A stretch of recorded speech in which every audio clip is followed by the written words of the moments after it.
자매하고 엄마는 예배 마치고 그 자리에 앉아 계세요. 기도할 테니까. 네. 사는 게 어렵다 하시는 분 손 들어보세요. 우리 교회는 없는 걸로 알고, 이 성가대만 좀 있네. 믿음의 고백대로 어려움이 없기를 바라고요. 사는 게 즐겁고 재미있다, 소망이 있다, 손 들어보시고요. 믿음대로 되기를 축복합니다. 우리의 삶에 늘 어려움과 시련이 있죠. 왜 없겠습니까? 우리 앞에 믿음을 지켰던 선진들도 역시 어려움과 시험이 있었고요.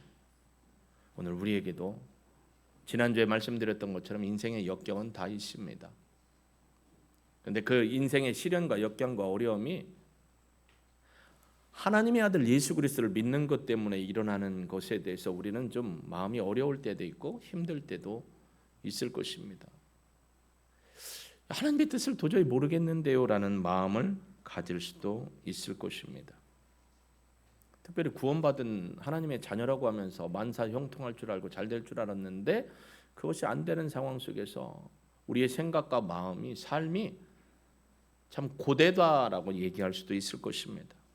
그런데요, 구약을 보고 신약을 보고 하나님의 약속을 봐도요, 하나님을 믿고 예수님을 믿고 구원받은 자에게 시련이 없다라고 도장 꽝꽝꽝 찍은 적은 한 군데도 없어요. 오늘 편지를 쓰는 베드로 역시 이 베드로전서의 편지를 받고 있는 성도들에게 여러분이 당하고 있는 고난, 하나님의 연단이고 시련입니다. 그렇게 얘기해. 페이라스몬이라는 거에 하나님의 연단입니다. 시험입니다라고 선포를 합니다. 사실 이 베드로서가 쓰여질 때가 AD 64년에서 66년경, 여러분이 기억하시는 것처럼 지난주에도 말씀했죠. 네로 황제가 AD 58년부터 64년 이때로 해가지고 가장 괘씸하고 악한 왕이었던 네로 황제가 통치할 때 베드로가 예루살렘으로 다시 64년경에 돌아갔을 때 핍박이 가장 강했을 때입니다. 그때요, 공교롭게도 AD 64년경에 로마의 화재가 났어요. 로마의 대화재다라고 얘기할 정도로 하루아침에 꺼진 게 아니에요. 불이 엄청 오래 갑니다. 근데 불을 꺼야 되는데 인명사고, 사회 모든 투자했던 것들이 무너지고 고통이 임하게 되니까 이게 누구에게로 화살이 가냐면 네로 황제가 잘못 지정했기 때문이다라고 하는 겁니다. 근데 네로가 가만히 그걸 받아들일 수가 없는 거예요. 어떻게 하면 이것을 반전시킬 수 있을까라고 생각을 하다가 결국 기독교인들이 로마 정부에 항거하고 대항하기 위해서 불을 질렀다라고 헛소문, 거짓된 소문을 뻗뜨렸습니다. 그러면서 로마 정부가 기독교인들을 잡아 옥에 가두기 시작합니다. 유대교를 믿는 사람들은 기독교인들이 원체 미웠어요. 그래서 그들이 숨어 있는 곳이나 그들이 있는 곳을 발굴하고 로마 정부에 알리기도 합니다. 잡혀가면 끝이 아니에요. 옥에 갇히기도 합니다. 재산을 빼앗기도 합니다. 가족이 다 갈라지기도 합니다. 심지어 콜로세움 같은 경기장에 동물, 굶주린 동물을 풀어놓고 거기에 묶어놓고 죽임을 당하고 뜯김을 당하게 했습니다. 더 심지어는 그리스도인들을 잡아다가 창으로 아래에서 입으로 온몸을 뚫고 저 기둥들에다가 매달고 기름 부어 등불로 사용하는 이런 악한 일들이 벌어졌습니다. 그러니까 하나님을 믿으면, 예수님을 믿으면 걱정 없이 좀 잘 살 줄 알았더니 아닌 거예요. 어려움이 있는 겁니다. 그러니까요, 예수 그리스도를 믿는 믿음에서 사람들이 흔들리고 그 자리를 벗어나서 뒤로 물러가는 일들이 생기게 된 겁니다. 그런 상황에서 베드로는 박해, 시련, 연단, 너희에게 오는 이런 것들은 그리스도인들을 하나님 앞에서 거룩한 믿음의 성숙과 성장을 이루기 위해서 하나님이 허락하신 것이다 라고 깨우침을 줍니다. 여러분, 우리에게 당하는 박해와 핍박과 시련이요, 그리스도인들의 삶을 성장시키기도 하지만 때로는 믿음이 없어 흔들리면 무너집니다. 한번 무너진 것 회복하기가 참 어렵습니다. 그 박해를, 시련을, 역경을 어떻게 내가 받아들이느냐, 이 받아들이는 거의 판단은 하나님의 말씀이고 하나님이 우리에게 허락하신 거냐 아닌가를 아는 것에서 시작합니다. 그래서 이걸 받아들일 것이냐 아니면 포기하고 뒤로 물러갈 것이냐에 대해서 베드로는 고난당하고 있는 형제들을 어떻게 불러요? 오늘 본문에 보면 사랑하는 자들아라고 불러요. 나하고 절대 너희들과 상관이 없는 자가 아니고 사랑하는 자들아, 아가페이오스, 주 안에서 사랑하는 자들이라고 해요. 고난과 역경이 올 때, 여러분, 이 고난과 역경은 예수님을 믿는 것 때문에 고난과 역경이지 15절에 있는 것처럼 내가 잘못해갖고 하나님의 영광을 가리는 그런 고난이 아닙니다. 예수님을 잘 믿고 빼앗김, 고통, 오늘날 따지면 한지로 하나님의 아들 예수 그리스도의 품성과 그분의 인격과 약속을 믿고 끝까지 믿음을 지켜나가라라고 권면하고 있는 내용이 바로 오늘 본문의 내용인 것입니다. 아니, 왜 구원받았으면 하나님 좀 책임 좀 지시지, 이런 시련이 있습니까? 하나님이 택하신 자녀들에게 어떻게 이런 시련이 면제권이 없이, 시련 없이 그냥 좀 내가 생각하는 대로 잘 살았으면 좋겠는데 왜 이렇게 안 됩니까? 하나님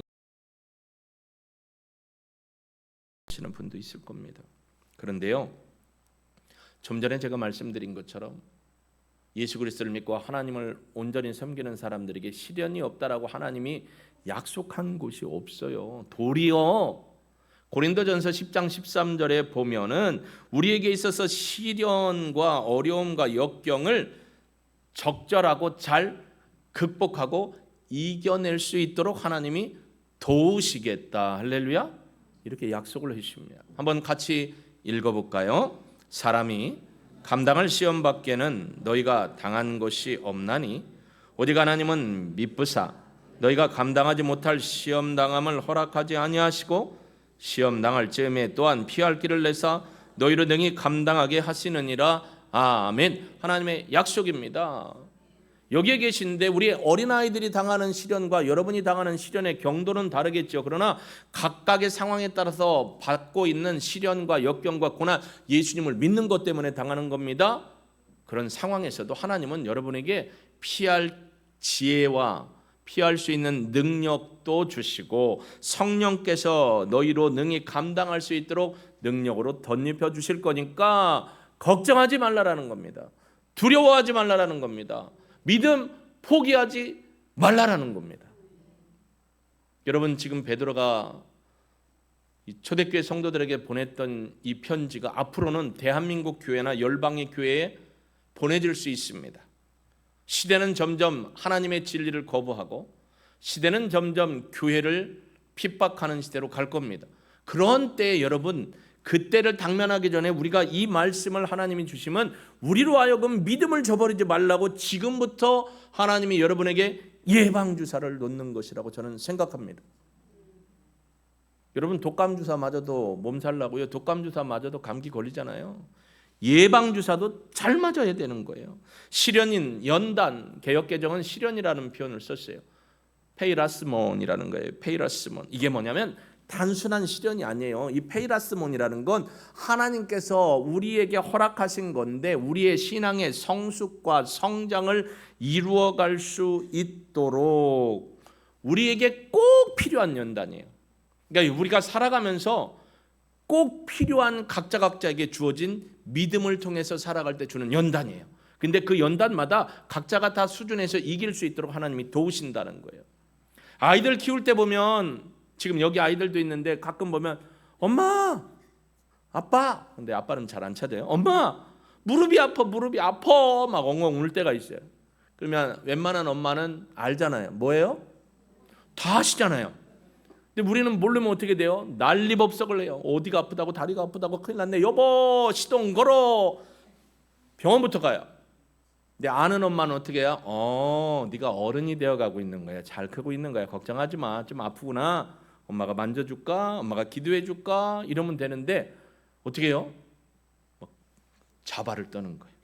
저도 자발을 떤 적이 있잖아요. 우리 집에 1번, 2번, 3번인데 3번이 지혜비 성격을 거의 비슷하게 닮아가지고 승질 급하지. 얘도 불의한 것을 잘 못 보는 애인데 제가 청년 사역을 한 4, 5년 할 때 아이들을 저희 집에서 닭도 많이 몇백 마리 잡아 먹이고 돼지는 몇백 마리까지는 안 되고 하여튼 소까지는 너무 부사역자의 사역이 어려워서 소까지는 못 먹였는데 청년들 전체를 불러가지고 회식을 시켜주는데 그때가 좀 겨울이었어요. 근데 이 막둥이가 감기가 들렸어요. 근데 포대기로 앉고 하는데 이 청년들이 고기를 잘 구우면 얼마나 좋겠어요. 근데 연기 안 나고 잘 구우면 참 기술자인데 저희 교회도 몇 분이 이렇게 기술자들이 있는데 애들이 막 마음은 급하고 고기는 굽는데 연기가 나고 그러니까 그걸 애들을 또 우리 애기를 본다고 하고 큰일 났어요. 건이가 이상해요. 어떻게 이상해요? 눈이 돌아갔어요. 이게 감기에다가 찬바람이 오니까 이게 경기를 일으킨 거예요. 근데 제가 경기를 안 하. 저는 경기를 겪어봤지만 제가 경기를 겪는 자식을 1번, 2번 때 경험을 못했으니까 눈이 확 돌아가 버렸는데, 그러니까 내 눈도 돌아가는 거예요. 우리 집사람도 막 돌아가는 거예요. 그 어떻게 시동 켜고 태우고 가면서 어머니한테 일단 포대기님은 요 베끼고 그리고 병원을 막 갔어요. 병원에 갔더니 간호사님이 응급실에서 이렇게 보고 그분은 자기 새끼 아니라고. 나는 너무 걱정인데 이거 좀 봐주세요. 얘기 좀. 걱정하지 마세요. 시간 되면 다 풀려요. 아니 뭘 풀려요. 좀 잘 좀 봐줘요. 여러분 다 병원 가면 그렇잖아요. 응급하면 병원 가면 뭐 목사고 박사고 석사고 의사고 없어. 내 새끼가 그러면 어떻게 돼요? 눈 돌아가잖아요. 그래서 걱정 마시라고요. 조금 있으면 풀려요. 안 풀리면 알아서 할게요. 아니나 다를까 풀려요. 왜요? 왜 그런 거예요? 얘가 정상으로 돌아온 거예요. 근데 나는 그걸 모르니까 어떻게 한 거예요? 시샘말로 잡았던 거예요. 아이고, 그걸 알았으면 대비를 했을 건데 모르니까 그런 거예요. 하나님의 뜻이라는 의도를 모르면 어떻게 돼요? 우리가 이렇게 놀라고 당황스럽게 되는 겁니다. 근데 하나님은요, 반드시 우리를 성장시키고 성숙시키고 믿음으로 하나님을 기쁘게 하며 영광 돌리도록 하기 위해서 우리에게 각자에게 이런 페이라스몬을 허락해 주시는 겁니다. 그렇기 때문에 그리스도인들은 시련과 역경을 만나면요, 그게 외부적인 함이 필요합니다. 그냥 무조건 참는 게 아니에요. 하나님의 뜻을 알 때 참고 나갈 수 있는 거지. 하나님의 뜻을 모르고 무조건 참으면 나중에 뚜껑 열려요. 하나님의 뜻을 알고 깨달으니까 하나님이 하시겠지, 하나님의 때가 있겠지, 하나님이 일으켜 주시겠지. 할렐루야. 그래서 인내할 수 있는 것입니다.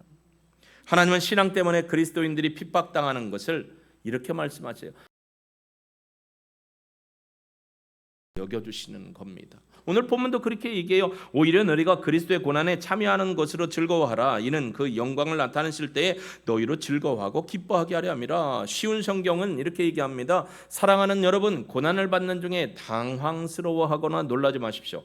그것은 여러분의 믿음을 시험하는 것입니다. 그러므로 여러분에게 이상한 일이 일어났다고 생각하지 마시고 그리스도의 고난에 참여하게 되었다라고 기뻐하시기 바랍니다.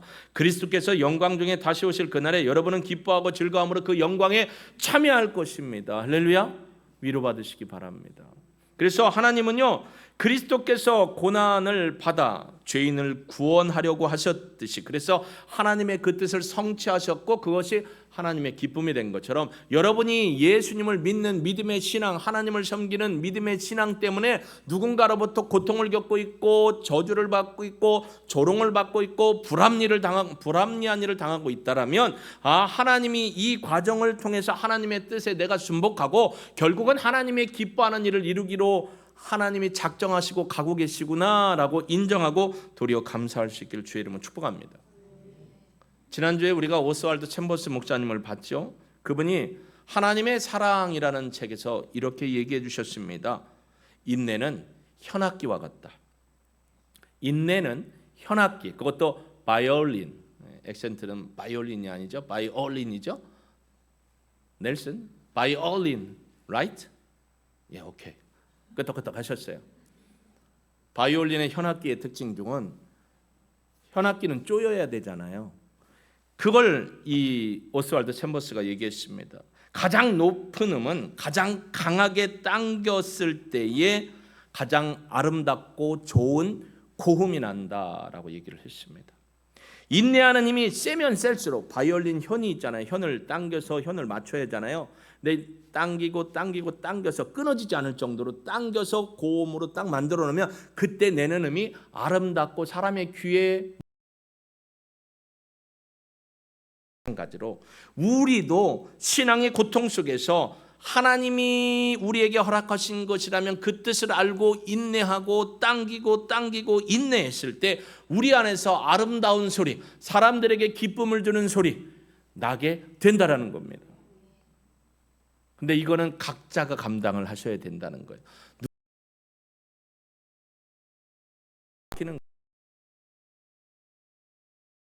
도 있고 우리 라온이에게도 있고 다 있어요. 그럼 본인이 감당해야죠. 오늘 아침에 묵상한 것처럼 과학자가 이렇게 곤충학자가 보니까 나비가 이제 탈피를 하려고 그 안에서 몸부림치고 나오는 겁니다. 근데 곤충학자가 보니까 너무 불쌍해요. 그냥 내가 조금만 나이프를 가지고 살짝 벗겨주면 구멍이 뻥 뚫려가지고 얘가 쉽게 나올 것 같아요. 그래서 참 하나님의 섭리를 무시하고 어떻게 했어요? 또 칼을 갖다 댔네. 그러고 하니까 나비가 나와요. 나비가 이제 어떻게 해요? 몸을 피해야 하잖아요. 그죠? 저도 나비같이 생겼죠. 검은 나비. 예. 그래서 했는데 날르려고 했는데 날르다가 푹 떨어졌어요. 이상하다. 조금 있다 죽었어요. 왜 그렇죠? 나비는요 스스로 나오는 그 과정을 통해서 몸이 단단해지고 이 날개나 모든 기능이 세워지는 거예요. 근데 그걸 내가 돕겠다고 와서 칼로 살짝 열어줬더니 쉽게 나왔는데 도리어 그의 인생을 망친 거예요. 병아리도 마찬가지입니다. 유정란을 보면 21일 부화를 하잖아요. 부화를 하면 병아리가 안에서 어떻게 해요? 계란이 왔어요. 어떻게 해요? 부리로 깨고 나와야 하잖아요. 근데 부리가 조금 열렸다고 야 병아리 나올 때 됐네 갖고 옆에를 내가 톡톡톡톡톡톡톡 해서 까주면 쉽게는 나올 수 있지만 얘는 어떻게 되는 거예요? 연약해지는 거예요. 누가 뚫고 나와야 돼요? 지가가 아니고 여기는 무리가 있으니까 누가 뚫고 나와야 돼요? 항상 그렇게 여러분이 신앙을 내 것으로 받아야 돼요. 누가 뚫고 나와야 돼요? 내가 뚫고 나와야 돼요. 목사님 좋아서 도와줘요. 하나님 이렇게 가만히 보실 거예요? 이게 아니에요. 내가 뚫고 나와야 돼요. 우스갯소리를 뭐예요? 계란도 안에서 깨면 병아리지만 밖에서 깨면 뭐가 돼요? 후라이 되는 거예요. 후라이. 하나님 앞에서 내가 버티고 이겨나고 견디고 혀를 꽁꽁 땡겨서 아름다운 소리가 나는 삶을 하나님이 세워주려고 하는데 예수님을 믿는 믿음이 있는데 사람들이 막 자꾸 공격하니까 이걸 못 감내하겠다 하고 그 과정을 이겨내지 못하면 나도 힘들고 하나님의 영광의 뜻이 기쁨이 드러나지 못하는 삶이 되는 겁니다. 너무너무 안타까운 거예요. 그래서요 주님은 결단코 우리가 견딜 수 없는 시련을 주시는 게 아니라고 아까 고린도전서 10장 13절에 말씀드렸던 것처럼 우리와 내가 슬픔과 재난과 비참함이라고 말하는 그 연단을 하나님은 뭐라고 하냐면 너를 성숙시키기 위한 나의 배려고 사랑이고 연단이다라고 말씀해 주시는 겁니다. 이걸 내가 감내해야 돼요. 도망가면 안 돼요. 도망가면 처음부터 또 시작해야 돼요. 그래서 우리 교회는 불협화음처럼 들리는 것 같아도 내 삶이 불협화음 같고 힘들고 어지러운 것 같아도 하나님은 내가 생각하는 불협화음이라는 그 삶을 하나님 앞에나 사람 앞에 영광 돌리는 아름다운 인생의 하모니로 만들어 주실 줄로 믿습니다. 여러분이 지금껏 그렇게 살아오셨잖아요. 앞으로도 지금과 동일한 삶으로 하나님을 향해 달려갈 수 있는 저와 여러분이 되시기를 예수님의 이름으로 축복합니다. 예수님 믿는 시련 얘기하는 거죠. 오늘 본문에 보면 그런 거예요. 이런 시련을 사실을 우리가 고백하고 있다면 고난 중에도 원망과 불평과 낙담이 먼저 나오려고 하는 걸 차단시키고 하나님 감사합니다. 하나님이 저에게 허락하신 뜻이 있군요. 하나님이 저를 통해서 기쁨 영광 받기를 원하시는군요 라고 고백할 수 있는, 나아가서 고난에 참여함으로 장차 주님이 우리에게 허락하신 그 기쁨의 잔치에 여러분이 주인공으로 참여할 수 있기를 예수님의 이름으로 축복합니다. 그래서 로마서 8장 17절은 분명하게 이 베드로서에서 베드로가 고백하고 있는 것과 동일한 이야기를 합니다. 로마서 8장 17절 같이 읽어볼까요? 시작. 자녀이면 또한 상속자 곧 하나님의 상속자요 그리스도와 함께한 상속자니 우리가 그와 함께 영광을 받기 위하여 고난도 함께 받아야 할 것이니라. 얘야 영광은 받는데 내가 고난은 싹 치워줄게라는 말이 없어요. 고난을 받아야 된다.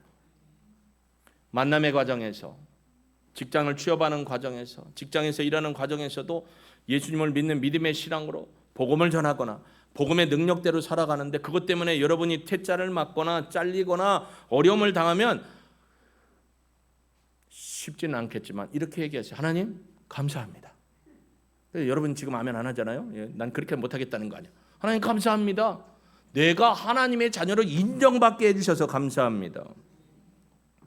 이런 고백이 터져나오기를 주의 이름으로 축복합니다. 그거 놓쳐서 아쉽네. 아니요. 그 사람들이 여러분을 놓친 거예요.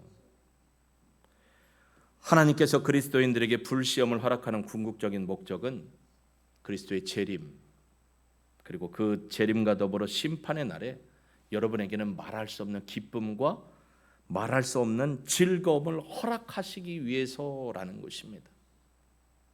마지막에 승리를 위해서, 그 기쁨의 잔치에 참여하도록 하기 위해서라는 것입니다.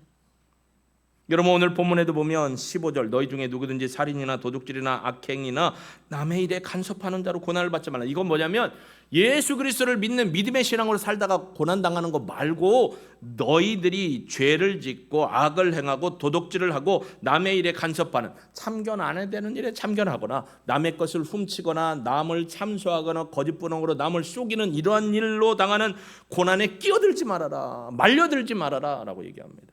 그건 뭐예요? 하나님이 주신 믿음의 삶을 온전히 살라라는 거죠.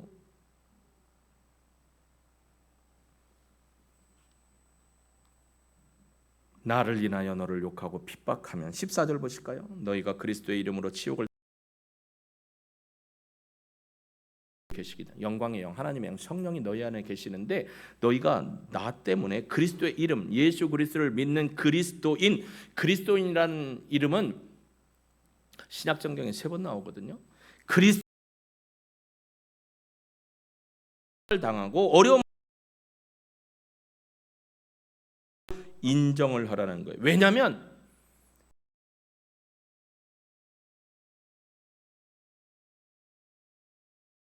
가르침을 베드로는 들었거든요. 눈앞에서 봤거든요. 한번 읽어보실까요? 시작. 나를 인하여 너희를 욕하고 핍박하고 거짓으로 너희를 거슬려 모든 악한 말을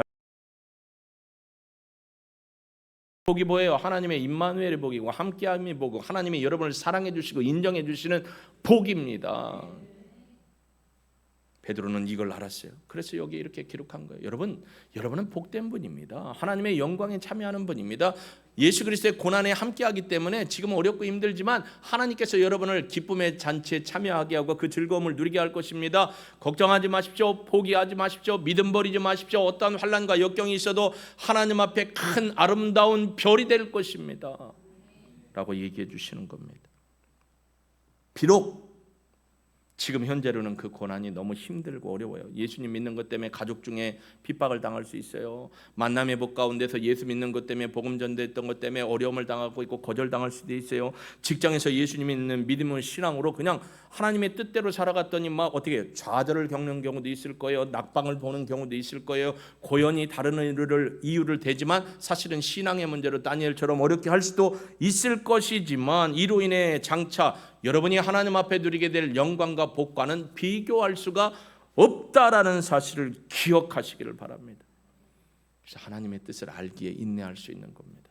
하나님이 나를 사랑하시기 때문에 라는 것이죠. 여러분 요즘 하나님이 여러분 얼마나 사랑하셔요? 신앙 때문에 믿음 때문에 얼마나 고통을 당하고 계셔요? 복음 전도하다가 욕도 먹고 가족 전도하려고 갔더니 왜 이런 짓거리를 했냐고 하는 분도 있을 수 있어요. 지지난주에도 전도신방을 갔어요. 기도하며 갑니다.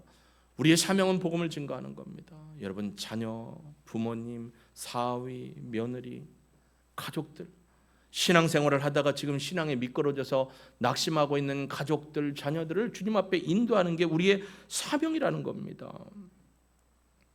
그런데요, 우리가 하나님의 사명, 이 연단의 과정을 겪을 때 하나님의 아들의 이름이 우리를 통해서 나타나야 돼요. 내가 드러나면 안 돼요. 여러분, 그리스도인의 목표는 우리의 인생의 삶에 하나님의 아들 예수 그리스도를 높이는 것이지 하나님께 명령하려는, 내가 하나님을 조종하고 내가 하나님을 이용하려고 하는 마음을 가져서는 절대 안 된다라는 겁니다. 예수님의 이름을 팔아먹고 다른 생각을 하며 교회 안에서나 신앙의 삶을 형식적으로 사는 걸 하나님은 기뻐하지 않는 것입니다. 하나님께 명령하려는 마음은 우리가 원하는 것을 하나님께 요구하는 것과 마찬가지입니다. 우리는 명령을 받은 자이지 우리가 하나님을 명령하거나 그리스도를 명령하는 사람이 아니라는 겁니다. 그러면 내가 주인이 되는 거죠. 예수님이 내 삶의 주인이 되신 게 아니라는 겁니다. 하나님은 우리의 요구나 우리의 기도에 무조건 응답하는 AI 로봇도 아니고요, 요술램프의 지니도 아니에요. 근데 우리는 자꾸 하나님을 요술램프의 지니로 만들고 AI 로봇으로 만들어요.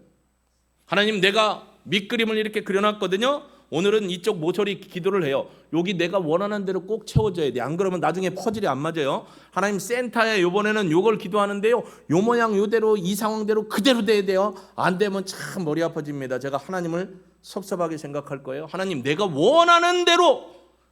그리고 어떤 분은 그렇게 얘기할 수 있어요.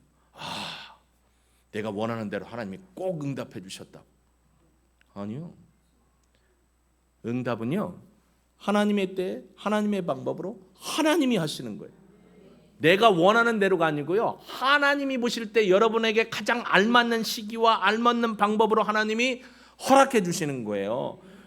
그러니까 도화지에 왜 지우개가 있어요? 인생에 왜 도화지에 유화물감으로 그리면 참 어려운데 그래도 왜 수정할 수 있는 기회가 돼요? 잘못된 건 어떻게 돼요?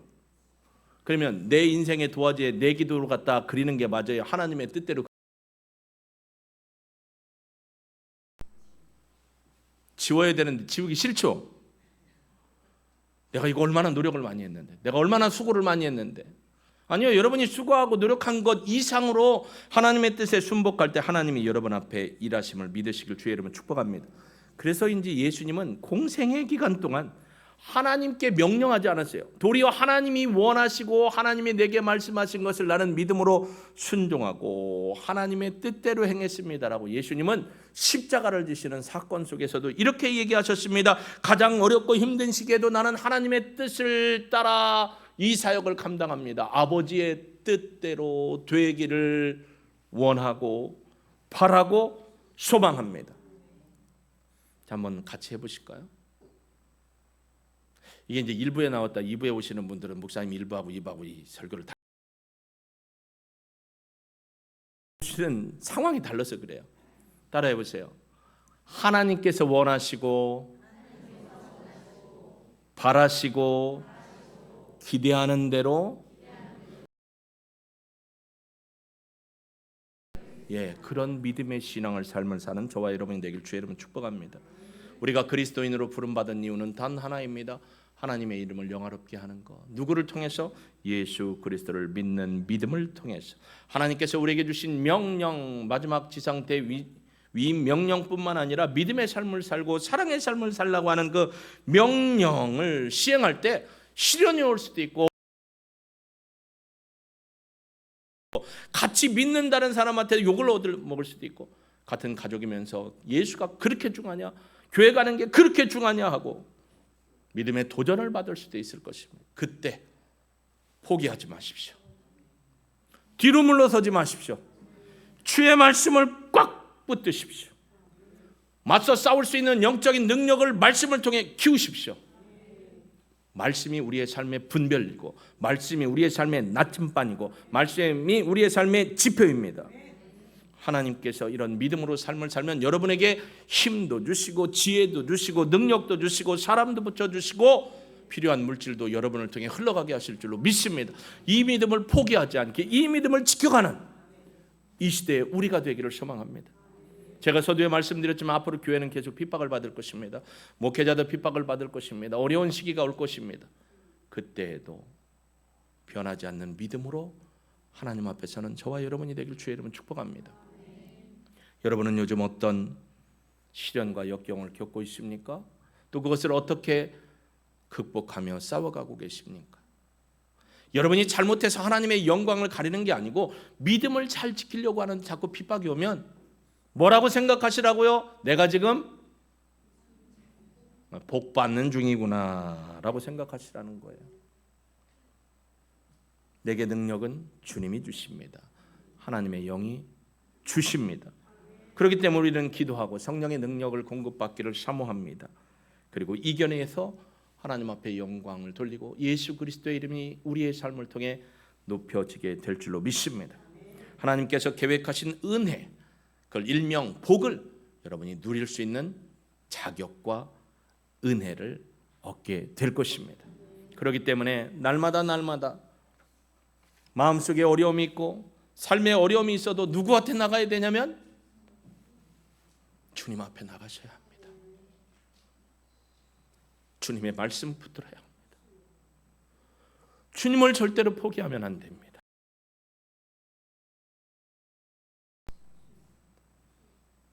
반드시 돌아오게 할 겁니다. 여러분을 통해서 우리 찬양 드리고 주님, 내가 주님 앞에 믿음으로 갑니다.